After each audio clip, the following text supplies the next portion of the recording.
കൂട്ടുകാർക്ക് ശുഭരാത്രി നേർന്നുകൊണ്ട് നമുക്ക് സേതുവിന്റെ പല്ലവിയുടെ നാളത്തെ നല്ലൊരു പ്രൊമോ വിശേഷം കേട്ടാലോ. അങ്ങനെ ഇന്നത്തെ വിശേഷം നമ്മൾ കണ്ടു. സേതു എന്ത് ചെയ്യണമെന്ന് അറിയില്ലാതെ കടൽപ്പുറത്തിരിക്കുകയാണ്.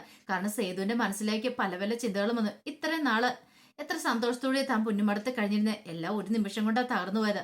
പൂർണ്ണാമയ്ക്ക് താൻ മകനല്ലാതായി തീർന്നിരിക്കുന്നു. ഇനിയിപ്പൊ തനിക്ക് അങ്ങോട്ട് ചെന്നിട്ടുണ്ടെങ്കിലും ഒരു വിലയും കിട്ടത്തില്ല. അല്ലെങ്കിലും താൻ അങ്ങോട്ടേക്ക് എന്തിനാ പോണേ? അവരുടെയൊക്കെ സന്തോഷമല്ലേ വലുത്. അവർക്ക് വേണ്ടിയിട്ട്, അവരുടെ സന്തോഷത്തിന് വേണ്ടിയിട്ട് എന്ത് ചെയ്യാനും താൻ ഒരുക്കുക എന്നൊക്കെ അടുത്ത് സേതു ഇങ്ങനെ ഓരോന്ന് ആലോചിച്ചിരിക്കുകയാണ്. കുറെ സമയം രാത്രിയായി കഴിഞ്ഞപ്പത്തിന് സേതു പതുക്കെ അവിടെ നിന്ന് എഴുന്നേറ്റു. എവിടെയെങ്കിലും കിടന്ന് ഉറങ്ങിയല്ലേ മതിയാവുള്ളൂ. അങ്ങനെ കരുതിയിട്ട് സേതു എന്ത് ചെയ്യണം, അവിടെ നിന്ന് പതുക്കെ എഴുന്നേറ്റ് നടക്കുവാണ്. ഈ സമയത്ത് പല്ലവിക്കാണെങ്കിൽ ഇരുന്നിട്ട് ഇരിക്കപ്പുറത്തി ഉണ്ടായിരുന്നില്ല. വല്ലാത്തൊരു അവസ്ഥയായിരുന്നു. ഇരിക്കണോ കിടക്കണോ എന്ന് പറയാത്തൊരവസ്ഥ. ഒരുപക്ഷെ സേതുവേട്ടൻ ഇത് എവിടെയായിരിക്കും പോയിട്ടുണ്ടായിരിക്കുക. സേതുവേട്ടനെ അന്വേഷിച്ചിട്ട് പോയാലോ? പക്ഷെ ഈ രാത്രി സമയത്ത് എവിടെ പോയി അന്വേഷിക്കാനാ? സേതുവേട്ടന്റെ ഫോണിലേക്ക് വിളിച്ചിട്ടും കിട്ടണില്ല. സ്വിച്ച് ഓഫ് ആണല്ലോ എന്നൊക്കെ ചിന്തിക്കുക. ഒരു കാര്യം ചെയ്യാം, ഒരുപക്ഷെ സേതുവേട്ടൻ പതിരാത്രിയാണ് സമയത്ത് വരുമായിരിക്കും. ഒരിടത്തും പോകാൻ വഴിയില്ല എന്നൊക്കെ കരുതി പല്ലവി ഇരിക്കുകയാണ്. ആ സമയത്ത് സേതു ഇങ്ങനെ നടക്കുക. കുറെ സമയം നടന്നപ്പോഴത്തേനും സേതുവിന്റെ കാലും കൈ കട്ട് കഴിക്കാനായിട്ട് തുടങ്ങി. പിന്നീട് സേതു അടുത്ത് കണ്ട ഒരു വെയിറ്റ് ഷെഡിന് അങ്ങോട്ടേക്ക് കയറുകയാണ്. ഇവിടെ എവിടെയെങ്കിലും ഒന്ന് തല ചായ്ക്കാൻ പറ്റിയിരുന്നെങ്കിൽ എന്ന് കരുതിയിട്ട് എന്ന് കഴിയുമ്പത്തിന് അവിടെ ഒരാൾ മൂടിപ്പോച്ച് കിടന്നുറങ്ങുന്നുണ്ട്. ഇങ്ങനെ രാത്രി കാലങ്ങളിലൊക്കെ ചിലരൊക്കെ കിടക്കാൻ ഇടമില്ലാത്തവരൊക്കെ ഇങ്ങനെ കയറി കിടക്കുമല്ലോ. അപ്പൊ അതുപോലെ ഒരാൾ അവിടെ കയറി കിടക്കുന്നുണ്ട്. അപ്പത്തേനും സേതു എന്ത് ചെയ്യാണ്? സേതു ഓർത്തു, ഒരു കാര്യം ചെയ്യാം, ഇവിടെ പൊതച്ചു മൂടി കിടക്കാം എന്ന് കരുതിയിട്ട് അങ്ങോട്ട് കിടക്കാൻ തുടങ്ങുമ്പോഴത്തേനും ഒരമ്മച്ചി ഓടി അങ്ങോട്ട് വന്നു. അത് മോനെ അവിടെ കിടക്കരുത്, അതെന്റെ സ്ഥലമാന്ന് പറയാണ്. സേതു അമ്പരന്ന് പോയി. കാരണം ഈ രാത്രിയിൽ ഈ അമ്മച്ചി ഇങ്ങനെ ഒറ്റയ്ക്ക്, അല്ല അമ്മച്ചി, അമ്മച്ചി തന്നെയുള്ളോ? കൂടെ ആരും ഇല്ലേന്ന് ചോദിക്കേ. ഞാൻ ഒറ്റയ്ക്കുള്ളൂ എന്ന് പറയാണ്. അല്ല അമ്മച്ചി എന്താ ഇങ്ങനെ? അത് പിന്നെ മോനെ, എനിക്ക് കയറി കിടക്കാൻ വീടോ അല്ല അന്വേഷിക്കാൻ ആരും ഇല്ലെന്ന് പറയണ. എന്താ മക്കൾ ആരും ഇല്ലേ അമ്മയ്ക്കെന്ന് ചോദിക്കണം. മക്കളെല്ലാരും ഉണ്ട്, മക്കൾക്ക് ആർക്കും എന്നെ വേണ്ട. അങ്ങനെ എന്റെ ഭർത്താവ് മരിച്ചു കഴിഞ്ഞപ്പോ എനിക്ക് വേറെ നിവൃത്തിയില്ലാതെ വന്നു കഴിഞ്ഞപ്പോ ഞാൻ വീട് വിട്ട് ഇറങ്ങിയതാ. വീട് വിട്ട് ഇറങ്ങിയതല്ല, ശരിക്കും പറഞ്ഞാൽ ഇറക്കി വിട്ടെന്ന് തന്നെ വേണം കരുതാനായിട്ട്. പക്ഷെ എനിക്ക് കയറി കിടക്കാൻ ഒരു ഇടവില്ലാത്തതിന്റെ പേരില്ല ഞാൻ ഇങ്ങോട്ടേക്ക് വന്നേന്ന് പറയാം. സേതുവിന് അതെല്ലാം കേട്ട് കഴിഞ്ഞപ്പത്തിനും ഭയങ്കര സങ്കടമായി പോയി. കാരണം ഇത്രയും ദിവസം താൻ ഇങ്ങനെ ഒരു സിറ്റുവേഷനെ കുറിച്ച് ചിന്തിച്ചിട്ട് പോലില്ല, ഇവരോടൊപ്പം ഇവിടെ കിടന്നുറങ്ങേണ്ടി വരുമെന്നൊക്കെ. പിന്നീട് സേതുവിനോട് ചോദിച്ചു, അല്ല മോൻ ഇത് എവിടുന്നാ? ഇവിടെ കണ്ടിട്ടില്ലല്ലോ എന്നൊക്കെ ചോദിക്കണം. ഞാൻ കുറച്ച് ദൂരെന്നാന്ന് പറയണ. അല്ല ഇതെന്താ മോൻ ഇവിടെ കിടക്കുന്നേ? മോന് വീടൊന്നും ഇല്ലേന്ന് ചോദിക്കുക. ഇത് കേട്ടതും സേതുവിന് മറുപടി ഒന്നും പറഞ്ഞില്ല. ആ അമ്മയ്ക്ക് മനസ്സിലായി എന്തോ ഒരു പ്രശ്നമുണ്ടെന്ന്. അതുകൊണ്ടാണ് സേതു അങ്ങനെ ഇരിക്കണേ. സേതുവിന്റെ മനസ്സിലേക്ക് പല പല ചിന്തകളും കടന്നുപോയി. പൂർണ്ണാമ്മയുടെ മുഖമൊക്കെ മനസ്സിൽ കൂടെ വരുവാണ്. ഇത്രയും നാളും താൻ ഓർത്തില്ല പൊന്നുമടത്തിൽ നിന്ന് ഇറങ്ങേണ്ട വരുമെന്ന്. പക്ഷെ ഇറങ്ങേണ്ട വന്നു കഴിഞ്ഞപ്പോഴാണ് പലരുടെയും ജീവിതം കണ്ടു കഴിഞ്ഞപ്പോൾ എല്ലാവരും എത്രമാത്രം ദുരിതങ്ങൾ അനുഭവിക്കുന്നത് എന്നൊരു ചിന്ത വന്നേ. പിന്നീട് സേതുവിന് ഉറങ്ങാൻ പോലും തോന്നിയില്ല. സേതു അവിടുന്ന് എഴുന്നേറ്റ് വീണ്ടും അങ്ങോട്ട് നടക്കുവാണ്. ആ സമയത്ത് പല്ലവിക്ക് ആ ടെൻഷനാ. ഓർത്തിട്ട് എത്തുമ്പോഴേയും കിട്ടുന്നില്ല. സേതുവിനെ വിളിച്ചിട്ടാണ് കിട്ടുന്നില്ല. ഒരു കാര്യം ചെയ്താലോ, അന്വേഷിച്ചു പോയാലോ? പിന്നീട് പല്ലവി നേരെ ഹാളിലേക്ക് എന്ന് കഴിഞ്ഞപ്പത്തിന് ബേബിച്ചേച്ചി അങ്ങോട്ട് വന്നു. എന്താ മോളെ, നീ എന്താ ഉറങ്ങണില്ലേന്ന് ചോദിക്കാം. എനിക്ക് കിടന്നിട്ട് ഉറക്കം വരുന്നില്ല എന്ന് പറയണ. സേതുവേട്ടനെ അന്വേഷിച്ച് പോയാലോ എന്ന് ഓർത്തിട്ട്. ഈ സമയത്തോ? അതെ, ഒരുപക്ഷെ സേതുവേട്ടൻ എവിടെയെങ്കിലും കാണും എന്ന് പറയണ. ഒരു കാര്യം ചെയ്യാം, ബേബിച്ചേച്ചി പോയി അച്ഛനെയും കൂടെ വിളിച്ചുകൊണ്ട് വരാൻ പറയണം. പിന്നെ ബേബിച്ചേച്ചി പോയി അച്ഛനെ വിളിച്ചോണ്ട് വരികയാണ്. ഈ സമയത്ത് ശ്രീഹരി വന്നിട്ട് പറഞ്ഞു, അതെ ഞാനും കൂടെ അന്വേഷിക്കാൻ വരാന്ന് പറയണ. വേണ്ട, ഞങ്ങൾ രണ്ടുപേരും പോയിട്ട് വന്നോളാന്ന് പറയാം. ഒരു പക്ഷെ സേതുവേട്ടൻ എവിടെയെങ്കിലും ഇരിപ്പുണ്ടായിരിക്കും, ഏതെങ്കിലും കടത്തിണ്ടേലോ എവിടെയെങ്കിലൊക്കെ ഇരിക്കുന്നുണ്ടായിരിക്കും. എവിടേക്ക് പോവാനായിട്ടാ? ഒരിടത്ത് പോകാൻ വഴിയില്ല. പിന്നീട് മിത്രന്റെ നമ്പറിലേക്ക് വിളിക്കുകയാണ്. മിത്രന്റെ നമ്പറിലേക്ക് വിളിച്ചിട്ട് അവിടെ ചെന്നിട്ടുണ്ടെന്ന് ചോദിച്ചപ്പോൾ അവിടെയും ചെന്നിട്ടില്ല. അങ്ങനെയാണെങ്കിൽ പിന്നെ ഇത് എവിടെ പോകാനാ സേതുവേട്ടൻ? പരിചയത്തിലുള്ള ആരുടെയെങ്കിലും അടുത്ത് പോവോ? ഈ സമയം അച്ചു പറഞ്ഞു, ഒരുപക്ഷെ അങ്ങനെ എന്തെങ്കിലും ഫ്രണ്ട്സിന്റെ അടുത്ത്. ഞാൻ അറിഞ്ഞിടത്തോളം സേതുവേട്ടൻ അങ്ങനെ അധികം വലിയ ഫ്രണ്ട്സും കാര്യങ്ങളൊന്നും ഇല്ലാന്ന് പറയണം. ഒരു കാര്യം ചെയ്യാം, നമുക്ക് ആദ്യം ടൗണിൽ കൂടെ ഒക്കെ ഒന്ന് സെർച്ച് ചെയ്യാന്ന് പറഞ്ഞിട്ട് അവർ രണ്ടുപേരും കൂടെ അവിടെ എല്ലാം നോക്കണം. പക്ഷെ അതിലൂടെ എല്ലാം കുറെ അലഞ്ഞിട്ടും ഒരിടത്തും കണ്ടില്ല. ഈ സമയത്ത് പൂർണ്ണിമയ്ക്ക് നല്ല ടെൻഷനായിരുന്നു. ഒരുപക്ഷെങ്കിലും സേതു എങ്ങോട്ടായിരിക്കും പോയിട്ടുണ്ടായിരിക്കുക. അവൻ ഈ പാതിരാത്രി എവിടെ പോയി കിടക്കും? അവന് കയറി കിടക്കാൻ ഒരു സ്ഥലമില്ലോ. ഒത്തിരി പ്രതീക്ഷയോട് കൂടിയിട്ട് അവൻ ഈ വീട്ടിലേക്ക് വന്നേ. തന്നെ അവൻ അമ്മയായിട്ടാ കണ്ട. തന്റെ എല്ലാ കാര്യങ്ങളും അവൻ നോക്കി. തനിക്കൊരു മരുന്ന് കയറുന്നു പോയാൽ പോലും അവനാണ് എല്ലാം ഓർത്തിരുന്ന് മേടിച്ചോണ്ട് തരുന്നേ. തന്റെ മക്കൾ പോലും ഇത്ര കരുതലോടുകൂടി തന്നെ സ്നേഹിച്ചിട്ടില്ല എന്നൊക്കെ ഓർത്ത് കഴിഞ്ഞപ്പത്തിന് പൂർണ്ണിമയ്ക്ക് കണ്ണു നിറഞ്ഞൊഴുകി. അവനെ വിളിച്ചൊന്ന് കിട്ടുമായിരുന്നെങ്കിൽ അവനോട് ഇങ്ങോട്ട് വരാൻ പറയായിരുന്നു. താൻ ഇവിടുന്ന് ഒരിടത്തേക്കും പോകത്തില്ല, അവനോട് ഇവിടെ വന്ന് താമസിക്കാൻ പറയായിരുന്നു. പക്ഷെ എന്ത് ചെയ്യാൻ പറ്റും ഇങ്ങനൊരു സാഹചര്യത്തില്? ഇപ്പോഴാണ് ഋതുവിന്റെ സ്വഭാവത്തിനാണെങ്കിലും നല്ല മാറ്റം തന്നെയാണ്.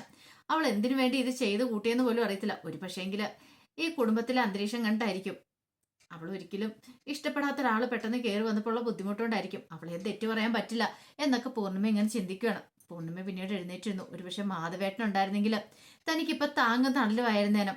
എന്ത് ചെയ്യാൻ പറ്റും?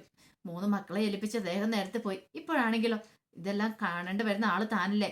ഋതുവിന് സ്വാതിക്ക് ഒരു നല്ല ജീവിതം കിട്ടണം, അത്രമാത്രം താൻ കരുതിയുള്ളൂ. അച്ചുവിന്റെ കാര്യം കിടന്നു. പക്ഷെ സേതു ഇങ്ങനെ ഒരു കടുങ്കൈ ചെയ്യുന്ന ഒരിക്കലും പ്രതീക്ഷിച്ചില്ല. ഇങ്ങനെ എന്തേലും സേതുവിന്റെ മനസ്സിലുണ്ടെന്ന് അറിയുമായിരുന്നെങ്കിൽ താൻ ഒരിക്കലും സേതുവിനെ പറഞ്ഞു വിടില്ലായിരുന്നു. അതൊക്കെ ഓർത്തപ്പോ പൂർണ്ണിമയുടെ കണ്ണ് നിറഞ്ഞൊഴുകുവാണ്. ആ സമയം പല്ലവിയും അച്ചും കൂടെ അന്വേഷിച്ച് പോവാണ്. അപ്പോൾ കാണുന്ന വഴി കൂടെയൊക്കെ അന്വേഷിക്കുന്നുണ്ട്, കടത്തുകടലൊക്കെ നോക്കുന്നുണ്ട് അവിടെ എങ്ങനെ സേതുവണ്ടി ഇരിക്കുന്നുണ്ടോ എന്നൊക്കെ. കുറെ ദൂരം കഴിഞ്ഞപ്പോഴത്തേനും അച്ചു പറഞ്ഞു, ഇനിയിപ്പോൾ നമ്മൾ എങ്ങോട്ട് പോകാനാന്ന് ചോദിക്കുകയാണ്. നമുക്കൊരു കാര്യം ചെയ്യാം, ആ കടൽപ്പുറത്തിന്റെ അങ്ങോട്ടേക്കൊക്കെ ഒന്ന് പോയി നോക്കാന്ന് പറയണം. അവിടെയൊക്കെ ചെന്ന് നോക്കി, അവിടെ ചെന്ന് നോക്കിയിട്ട് കാണുന്നില്ല. ഈ സമയത്ത് അവർ തിരിച്ചു വരുന്ന വഴിയാണ് ഇന്ദ്രൻ ആ കാഴ്ച കാണുന്നത്. പല്ലവിയും അച്ചും കൂടെ സ്കൂട്ടിയെ പോന്നെ. ഇവര് ഈ പാതിരാത്രി ഇത് എങ്ങോട്ടാ പോണേ? ആഹാ, കൊള്ളാലോ, ഒന്ന് ഫോളോ ചെയ്ത് പോവാം എന്ന് കരുതിയിട്ട് അങ്ങനെ ഒന്നും അറിയത്തില്ലാത്ത മട്ടില് ഇന്ദ്രൻ അവരെ ഫോളോ ചെയ്യുകയാണ്. ഈ സമയത്ത് പല്ലവി എന്ത് ചെയ്യുകയാണ്, അടുത്തുള്ള കടയുടെ ഒരു കട തുറന്നു വെച്ചിട്ടുണ്ട്. അവിടെ കയറിയിട്ട് തന്റെ ഫോണിനകത്ത് ഉള്ള ഫോട്ടോ കാണിച്ചിട്ട് ചോദിച്ചു, അല്ല ഇയാൾ എങ്ങാനും ഇവിടെ വന്ന് കണ്ടായിരുന്നു എന്ന് ചോദിക്കുകയാണ്. ഇത് കേട്ടിട്ട് അയാൾ ഞാൻ കണ്ടില്ലല്ലോ എന്ന് പറയണം. പിന്നീട് അവിടെ നിന്ന് അങ്ങോട്ടേക്ക് പോയി. ഈ സമയം ഇന്ദ്രൻ ആ കടയിലേക്ക് എന്നിട്ട് ചോദിച്ചു, അല്ല മുമ്പ് വന്ന ആ പെൺകുട്ടികൾ അവരെന്താ ചോദിച്ചെന്ന് ചോദിക്കാം. ഫോട്ടോയ്ക്കകത്ത് ഒരാളെ കാണിച്ചിട്ട് കണ്ടോന്ന് ചോദിച്ചെന്ന് പറയാം. ഞാൻ അറിയത്തില്ല എന്ന് പറഞ്ഞു പറയണ. ഇത് കേട്ട് കഴിഞ്ഞപ്പോഴത്തേനും ഒരു കാര്യം ഉറപ്പായി ഇന്ദ്രന്. കാരണം വേണ്ടപ്പെട്ടവരാരോ പോയിരിക്കുന്നു. അങ്ങനെയാണ് സേതു ആണോ, അല്ലെങ്കിൽ സേതു കൂടെ കാണേണ്ടതല്ലോ. അപ്പൊ സേതു കൂടെ ഇല്ല. അങ്ങനെയാണെങ്കിൽ അവനായിരിക്കും മിസ്സിംഗ് ആയിട്ടിരിക്കുന്നത്. അങ്ങനെയാണെങ്കിൽ തേടിയ വള്ളി കാലിൽ ചുറ്റിയെന്ന് പറഞ്ഞോലെയാ. കൊള്ളാം, നല്ല കഥയെ ഇവളുമാരെ കൊടുക്കാൻ പറ്റിയ സമയം തന്നെ എന്ന് കരുതിയിട്ട് ഇന്ദ്രനും പുറകെ വെച്ചു വിട്ട് പോവാണ്. ആ സമയം പല്ലവിയാണെങ്കിൽ അറിയാവുന്നവരോടൊക്കെ വിളിച്ചു ചോദിക്കുന്നുണ്ട്, സേതുവിനെ കണ്ടോ, അങ്ങനെയൊക്കെ അറിയാവുന്ന നമ്പറിലേക്കൊക്കെ വിളിച്ചു ചോദിക്കുന്നുണ്ട്. പക്ഷെ ആരും സേതുവിനെ കണ്ടിട്ടില്ല. അവർക്ക് സേതുമാധവൻ എവിടെയാണെന്ന് അറിയത്തില്ല. അവസാനം രണ്ടുപേരും അടുത്തവരിടത്ത് ഇരിക്കുകയാണ്. അച്ചു പറഞ്ഞു, ഇനി അങ്ങോട്ട് പോകാനാ ഈ രാത്രി സമയത്ത്? നേരം വെളുത്തായിരുന്നെങ്കിൽ നമുക്ക് എവിടെയെങ്കിലുമൊക്കെ പോയി അന്വേഷിക്കായിരുന്നു. ഈ സമയത്ത് നമ്മൾ ഇനി എങ്ങോട്ട് പോവാനാ? പല്ലവേച്ചെന്ന് ചോദിക്കുകയാണ്. എനിക്കറിയത്തില്ല, പക്ഷെ സേതുവിന് അങ്ങനെ അധിക ദൂരമൊന്നും പോകാൻ വഴിയില്ലല്ലോ എന്ന് പറയാം. വണ്ടിയും കൊണ്ടല്ലോ സേതുവേട്ടൻ പോയേക്കുന്നത്, അതുകൊണ്ട് അധികം ദൂരമൊന്നും പോകാൻ വഴിയില്ല. ഇവിടെ എവിടെയെങ്കിലും കാണുമെന്ന് എൻ്റെ മനസ്സ് പറയണു എന്ന് പറയണം. അത് കേട്ടത് അച്ചു പറഞ്ഞു, എന്ത് ചെയ്യാൻ പറ്റും, നമ്മൾ ഇത്രയും ദൂരം നോക്കി നടന്നില്ലേ, പക്ഷെ ഇതിനായിട്ടും കണ്ടില്ലോ എന്ന് ചോദിക്കുകയാണ്. അങ്ങനെ അവരെങ്ങനെ നിൽക്കുന്ന സമയത്താണ് ഇന്ദ്രൻ അങ്ങോട്ടേക്ക് വരുന്നത്. ഇന്ദ്രൻ വന്നിട്ട് എന്ത് പറ്റി രണ്ടുപേരും കൂടെ ഇവിടെ ഭയങ്കര ആലോചിച്ചുകൊണ്ടിരിക്കുള്ളൂ എന്ന് ചോദിക്കണം. പെട്ടെന്ന് പള്ളി പറഞ്ഞു, അതെ നിങ്ങളോടൊന്നും പറയല്ലെന്ന് പറയാ, എന്തോ കാര്യമായിട്ട് പ്രശ്നമുണ്ട്, അല്ലെങ്കിൽ ഈ പാതിരാത്രി സമയത്ത് രണ്ടുപേരും കൂടെ ഇങ്ങനെ നടക്കില്ലല്ലോ എന്ന് പറയണം. അല്ല ആരും അന്വേഷിച്ച് നടക്കുന്നതാന്ന് തോന്നേ, സേതുമാധവനെ ആണോന്ന് ചോദിക്കുക. ഇത് കേട്ടതും പല്ലവിയെ ഞെട്ടി. സേതുമാധവനെ ആണോന്ന് ചോദിച്ചാൽ ആ ചോദ്യം കേട്ട് കഴിഞ്ഞപ്പോഴത്തേനും തോന്നി ചിലപ്പം ഇന്ദ്രനെ കണ്ടിട്ടുണ്ടായിരിക്കുമല്ലോ. പെട്ടെന്ന് അച്ചു പറഞ്ഞു, അതെ സേതുമാധവനെ അന്വേഷിച്ച് തന്നെ നടക്കണമെന്ന് പറയണം. അങ്ങനെയാണെങ്കിൽ അതെ അവൻ അങ്ങോട്ടേക്ക് പോകുന്ന ഞാൻ കണ്ടായിരുന്നു പറയണം. അത് ട്രാപ്പാന്നുള്ള കാര്യം പല്ലവിക്കും അച്ഛനും പെട്ടെന്ന് മനസ്സിലായില്ല. പെട്ടെന്ന് അച്ചു ചോദിച്ചു, അല്ല വല്യേട്ടനെ എങ്ങോട്ട് പോയെന്നാ കണ്ടേ? ഞാൻ ഇങ്ങോട്ട് പാസ് ചെയ്ത് വരുമ്പോ അവനൊരു ഭാഗമൊക്കെ തൂക്കി അങ്ങോട്ട് പോകുന്നുണ്ടെന്ന് പറയണം. ഇത് കേട്ട് കഴിഞ്ഞപ്പോഴത്തേനും പെട്ടെന്ന് പല്ലവി ഓർത്ത് ചിലപ്പോൾ ശരിയായിരിക്കോ, ഇന്ദ്രൻ കണ്ടിട്ടുണ്ടായിരിക്കോ എന്നൊരു ചിന്തയൊക്കെ മനസ്സിലേക്ക് വരുവാണ്. ഈ സമയം ഇന്ദ്രൻ പറഞ്ഞു, അതെ ഞാൻ വഴി പറഞ്ഞുതരാം. ഇവിടെ ഈ രണ്ടാമത്തെ വളവ് തിരിഞ്ഞ് അങ്ങോട്ട് പോയി കഴിയുമ്പോഴത്തേനും അവിടെ ഒരു വീടുണ്ട്. ആ സൈഡിലെ വീട്ടിലേക്ക് അങ്ങോട്ട് കയറി പോകുന്ന ഞാൻ കണ്ടു. ഞാനും കരുതി ഇനിയിപ്പൊ സ്വന്തക്കാരുടെ വല്ലവരുടെ വീടാന്ന് കരുതിയിട്ടാ ഞാൻ പിന്നെ മൈൻഡ് ചെയ്യാതിരുന്നേ എന്നൊക്കെ പറയാണ്. ഇത് ഇന്ദ്രൻ പറഞ്ഞു കഴിഞ്ഞപ്പോൾ ആദ്യം പല്ലവി ഓർത്തി ഇവന്റെ ട്രാപ്പായിരിക്കോ. അങ്ങനെ ട്രാപ്പിലാക്കേണ്ട കാര്യം എന്താ ഇരിക്കുന്നത്, ഞാൻ പറയാനുള്ള പറഞ്ഞു, നിങ്ങൾ വേണേ പോയി നോക്ക് എന്നൊക്കെ പറയണം. ആ സമയം അച്ചു പറഞ്ഞു, വാ പല്ലവിച്ച് നമുക്കൊന്ന് പോയി നോക്കാം അങ്ങോട്ടൊന്ന് പറഞ്ഞിട്ട് രണ്ടുപേരും കൂടെ അങ്ങോട്ട് പോവാണ്.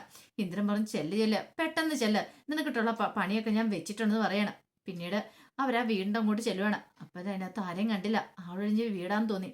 ഒരു പക്ഷെ ഇവിടെ എങ്ങാനും ഇനിയിപ്പം സേതുവേട്ടൻ കാണുമോ? അകത്ത് നോക്കിയപ്പോൾ ലൈറ്റൊക്കെ ഉണ്ട്. അപ്പം ലൈറ്റൊക്കെ ഉണ്ടല്ലോ, വെട്ടമൊക്കെ ഉണ്ടല്ലോ, എന്താണെന്നും മനസ്സിലായില്ല. ഇനിയിപ്പോൾ സേതുവേട്ടൻ്റെ ഫ്രണ്ട്സിൻ്റെ വീടുകളോ ആണോ എന്ന് കരുതിയിട്ട് സേതുവേട്ടാന്ന് വിളിച്ചുകൊണ്ട് പല്ലവി അങ്ങോട്ടേക്ക് ചെല്ലുവാണ്. അപ്പോഴേക്കും അച്ഛൻ ചെന്ന് വലിയേട്ടാന്ന് പറഞ്ഞ് അവരെല്ലാടെ വീടിൻ്റെ പുറത്തൂടെ എല്ലാം വിളിച്ചു തുറന്നു. പക്ഷെ അവർ ഒച്ചാനൊക്കൊന്നും കേട്ടില്ല. ഈ സമയം പല്ലവി പറഞ്ഞു, ഞാനേ ഇതിലൂടെ ഒന്ന് പോയി നോക്കാം, ഈ പരിസരമൊക്കെ നോക്കട്ടെ, ഇവിടെ ഉണ്ടോന്ന് നോക്കിയിട്ട് വരാമെന്ന് പറഞ്ഞിട്ട് പല്ലവി അങ്ങോട്ടേക്ക് പോകുമ്പോഴത്തേനും അച്ചു അങ്ങോട്ട് വന്നു. അച്ചു വന്നിട്ട് അവിടെ നോക്കിയപ്പോൾ കാണുന്നില്ല. പിന്നീട് അച്ചു അതിലൂടെയൊക്കെ കയറി നോക്കുവാണ്. അപ്പോഴേക്കുമാണ് ഇന്ദ്രൻ അങ്ങോട്ടേക്ക് വരുന്നത്. ഇന്ദ്രൻ ആ സമയത്ത് വരുമെന്ന് പ്രതീക്ഷയില്ല. ഇന്ദ്രൻ വന്നിട്ടുണ്ടെങ്കിൽ മോളെ ഇവിടെ ഒന്നും അന്വേഷിക്കാതെ അതിൻ്റെ അകത്തേക്ക് കയറി നോക്കാൻ പറയാണ്. പെട്ടെന്ന് അച്ചു ഓർത്ത് ഇനിയിപ്പോ ഇയാൾ പറയുന്നത് ശരിയാണോ എന്ന് കരുതിയിട്ട് അച്ചു എന്ത് ചെയ്യണം, വീടിനകത്തേക്ക് കയറി നോക്കുകയാണ്. ആ സമയം പല്ലവി അപ്പുറത്തൊക്കെ നോക്കി പല്ലവി സേതുവേട്ടാന്ന് വിളിച്ചൊക്കെ നടക്കുന്നുണ്ട്. പക്ഷെ അവിടെയും കണ്ടില്ല. അങ്ങനെ അച്ചു അവിടെ നോക്കിയിട്ട് പുറത്തേക്ക് ഇറങ്ങി വരുമ്പോഴത്തേനും ഇന്ദ്രൻ അങ്ങോട്ട് മുന്നിലേക്ക് വന്ന് അവളുടെ വാ പൊത്തിയത് ഒരുമിച്ചായിരുന്നു. പെട്ടെന്ന് അച്ചുവിന് എന്ത് ചെയ്യണം എന്നറിയത്തില്ല. പിന്നീട് ഇന്ദ്രൻ അവളുടെ കൈ കൂട്ടിക്കെട്ടി അവിടെ തൂണലേക്ക് അങ്ങോട്ട് ബന്ധിക്കുകയാണ്. ഇവിടെ കിടക്കടി, നീ ശബ്ദം ഉണ്ടാക്കുക പോലത്തില്ല, നിനക്കിട്ടുള്ള പണി ഞാൻ തരുന്നുണ്ട്, നിന്നെയല്ല ഞാൻ കുഴിക്കാനിട്ട് പോകുന്നേ, ആ പല്ലവി എന്ന് പറയുന്നവളെയാന്ന് പറയണ. അങ്ങനെ അച്ചുവിന് എന്ത് ചെയ്യണം നടത്തില്ല, ഒന്ന് അലറി കരയാൻ പോലും പറ്റില്ല. വായിക്കത്തുന്ന തുണി കുത്തി കയറ്റി വെച്ചേക്കല്ലേ. ആ സമയത്ത് പല്ലവി അച്ചുവിനെ കാണാതെ അച്ചു എന്ന് പറഞ്ഞ് അങ്ങോട്ട് അന്വേഷിച്ച് വരുവാണ്. അങ്ങനെ വരുമ്പം കാണുന്ന കാഴ്ച, അച്ചുവിനെ ഇങ്ങനെ കൈയും കാലും എല്ലാം കൂട്ടിക്കെട്ടി അവിടെ ഇങ്ങനെ തൂണെ ബന്ധിച്ചിരിക്കണം. അച്ചു നിനക്ക് എന്ത് പറ്റിയെന്ന് ഓർത്തോണ്ട് പറഞ്ഞോണ്ട് ഓടി ഇങ്ങോട്ട് വരുമ്പോഴത്തേനുമാണ് ഇന്ദ്രൻ ആ മുന്നിലേക്ക് ചെല്ലുന്നത്. ഒരു നിമിഷം പല്ലവി എന്ന് ഞെട്ടിപ്പോയി. പല്ലവിക്ക് മനസ്സിലായി ഇന്ദ്രൻ ട്രാപ്പാന്നുള്ള കാര്യം. എന്ത് ചെയ്യണമെന്ന് അറിയത്തില്ലാത്തൊരവസ്ഥയിൽ പെട്ട് പല്ലവി ആകെപ്പാടെ ഞെട്ടിപ്പോവാണ്. അപ്പൊ അതിന്റെ വിശേഷങ്ങളൊക്കെ നാളെ കാണാൻ പോകുന്നേ. ഒരു പക്ഷെ നാളെ കണ്ടു, നാളെ ഇങ്ങനെ അച്ചുവിനും പല്ലവിക്ക് ഒരു അപകടം സംഭവിച്ചെന്ന് അറിഞ്ഞു കഴിയുമ്പോഴത്തേനും ഉറപ്പായിട്ട് സേതുമാധവൻ എവിടെയുണ്ടെങ്കിലും സേതുമാധവൻ അങ്ങോട്ടേക്ക് വരും. ഇന്ദ്രനെ കൊടുക്കുക തന്നെ ചെയ്യും. ഇന്ദ്രന്റെ പിടിയിൽ നിന്ന് അവരെ രക്ഷിക്കുക തന്നെ ചെയ്യും. പിന്നീട് പൊന്നുമടത്തിലേക്ക് സേതുവിനെ കൂട്ടിക്കൊണ്ട് പല്ലവി അച്ചും കൂടി ചെല്ലും. അപ്പൊ അതിന്റെ വിശേഷങ്ങളൊക്കെ നമുക്ക് കാത്തിരിക്കാട്ടോ. ഒരിക്കൽ കൂടി എല്ലാവർക്കും നല്ലൊരു രാത്രി ആശംസിച്ചോണ്ട് നിർത്തുന്നു. നന്ദി.